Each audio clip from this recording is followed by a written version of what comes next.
కాళేశ్వరంపై విచారణను సీబీఐకు అప్పగించాలని తెలంగాణ ప్రభుత్వం నిర్ణయం తీసుకోవడంపై మాటల మంటలు చెలరేగుతున్నాయి. రాష్ట్ర స్థాయి దర్యాప్తు సంస్థతో విచారణ జరిపిస్తే తమను శంకిస్తారని, అందుకే సీబీఐకు అప్పగించాలని నిర్ణయం తీసుకున్నామని కాంగ్రెస్ తెలిపింది. అటు సీబీఐ విచారణ ద్వారానే కాళేశ్వరం అక్రమాలు బయటకు తెలుస్తాయని బీజేపీ అంటోంది. అయితే కేసీఆర్ పై కుట్రలు పన్నుతున్నారని బీఆర్ఎస్ ఆరోపిస్తోంది. నిజాయితీగా నిష్పక్షపాతంగా పీసీ ఘోష్ గారు జరిగిన అవకతవకలన్నీ కూడా లెక్కలతో సహా బయట పెడితే ఇముడ్చుకోలేని కేసీఆర్ మొక్కలు చాటేస్తే సభకు హాజరైన హరీష్ రావు, కేటీఆర్ అబద్ధాలు మాట్లాడుతూ ఉన్నారు. వాస్తవాలు బయటకు వచ్చాయి. లక్షల కోట్ల ప్రజాధనం దుర్వినియోగం జరిగింది. ఇవన్నీ కూడా లెక్కలతో సహా ఘోష్ కమిషన్ బయటపెట్టింది. ఆ కారణంగానే మరి ఎప్పటించో బీజేపీ నాయకులు సిబిఐకి ఇవ్వాలని గొంతెత్తి చాటుతున్నటువంటి విషయం మీకు తెలుసు. ప్రభుత్వం పారదర్శి ఉంది కాబట్టి, రాష్ట్ర ప్రభుత్వం విచారణ చేపట్టి ముందుకెళితే లొసుకులున్నాయని మీరే అంటారు కాబట్టి మరి సిబిఐకి అప్పచెప్పడం జరిగింది.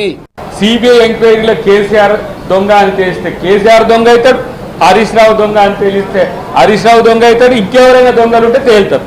కానీ కేసీఆర్ చోర్ అని చెప్తున్నది ఇప్పుడు నాకు అర్థమైంది ఏంటంటే బీఆర్ఎస్ ఎమ్మెల్సీల ద్వారానే తెలుస్తున్నది.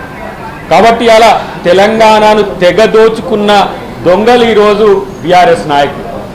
మళ్ళీ తగుదునమ్మా అని చెప్పేసి తెలంగాణ ఉద్యమకారుణ్ణి మీరు అరెస్ట్ చేస్తారా, తెలంగాణ ఉద్యమకారుని మీద మీరు ఏంటిదే కేసులు పెడతారని అంటున్నారు. తెలంగాణ ఉద్యమకారుడైతే తెలంగాణను దోచుకోవాలని రాసిచ్చిండ్రా?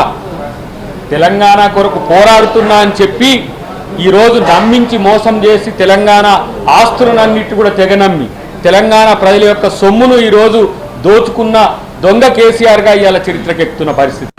2 రోజులు ఆ సమావేశంలో తేల్చింది ఏమిటంటే మసిబూసి మామిడికాయ చేసి కొండను తవ్వి ఏలికొండ పట్టిన చందంగా రేవంత్ రెడ్డి గారి ప్రభుత్వం వ్యవహరిస్తుంది. ముఖ్యంగా 2 అంశాలు, ఒకటి బీసీకి సంబంధించిన బిల్లు విషయంలో కానివ్వండి, కాళేశ్వరం ప్రాజెక్టు యొక్క అవినీతి విషయంలో కానివ్వండి. దొంగలు పడ్డ 6 నెలలకు కుక్కలు మరిగినట్టుగా రేవంత్ రెడ్డి గారికి 22 మాసాల తర్వాత ఇప్పుడు కనువిప్పయింది.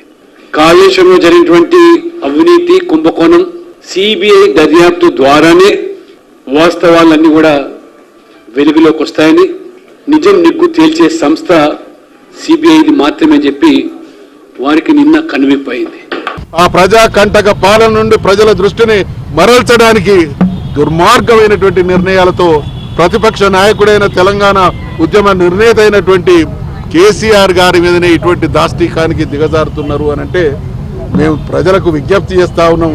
ఎటువంటి రాక్షసత్వం కొనసాగుతా ఉన్నదో దీన్నంతా ప్రజాస్వామ్యవాదులంతా, మేధావులంతా ముక్త కంఠంతో ఖండించాలని ఈ నిరసన ఇక్కడికి మాత్రమే పరిమితం కాదు. మేము శాసన మండలిలో నిలదీసినాం, ఇక్కడ ప్రొటెస్ట్ చేస్తా ఉన్నాం. ఇంతకు పరిమితం కాకుండా ఖచ్చితంగా ప్రజాక్షేత్రంలో కూడా అడుగడుగున ఈ విషయాన్ని నిలదీస్తూనే ఉంటాం.